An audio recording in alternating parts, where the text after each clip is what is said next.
അവക്കല്ല് വലിയുള്ളവന്ന് മാസങ്ങളോളം താമസിച്ച മണ്ണാണ് കൂറത്ത മണ്ണ്.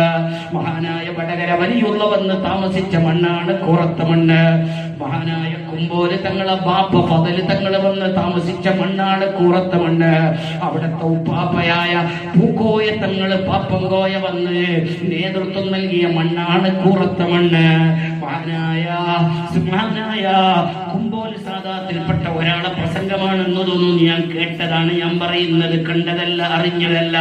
അവിടെന്ന് പറഞ്ഞു 1979 മടവൂര് ശൈഖ് കൂറത്തേക്ക് വന്നു, യൂസുഫ് ഹാജിന്റെ വീട്ടിലേക്ക് വന്നു. വന്നിട്ട് എന്ത് ചെയ്തു? ഒരു ദിവസം താമസിച്ചു, പിന്നെയും ഒരു ദിവസം താമസിച്ചു. ആര്? മടവൂര് ശൈഖ്. പിന്നെയും ഒരു ദിവസം താമസിച്ചു. അങ്ങനെ 3 ദിവസം കൂറത്ത ഭൂമിയിലുള്ള യൂസുഫ് ഹാജിന്റെ വീട്ടില് മടവൂര് ശൈഖ് ഇബാദത്തിലായി കഴിഞ്ഞുകൂടി.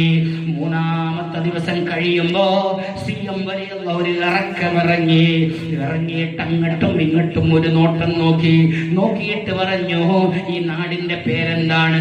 അപ്പൊ അവര് പറഞ്ഞു കൂറത്ത് എന്നാണ്.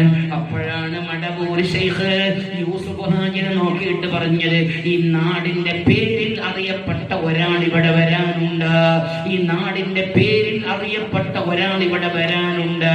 അദ്ദേഹത്തിന്റെ മഖ്ബറ ഇവിടെയാണ് ഉണ്ടാകുന്നത്, അദ്ദേഹത്തിന്റെ മസാർ ഇവിടെയാണ് ഉണ്ടാകുന്നത്.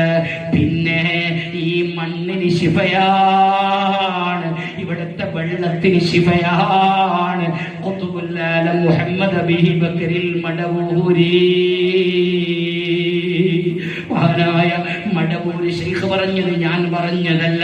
കുമ്പോല് സദാത്തുക്കളിൽപ്പെട്ട പ്രഗൽഭനായ ഒരു സയ്യിദിന്റെ വിഷയം ഞാൻ ഹികായത്ത് ചെയ്തതാണ്. അവിടത്തെ വഫാത്ത് ആയത് മുഹറം 1 തിങ്കളാഴ്ചയാണ്. അവിടുന്ന് എപ്പോഴും പറയുന്നത് ഹോസ്പിറ്റല് വേണ്ട, സിസ്റ്റർമാർ വേണ്ട, ഐസി വേണ്ട, വെന്റിലേറ്റർ വേണ്ട.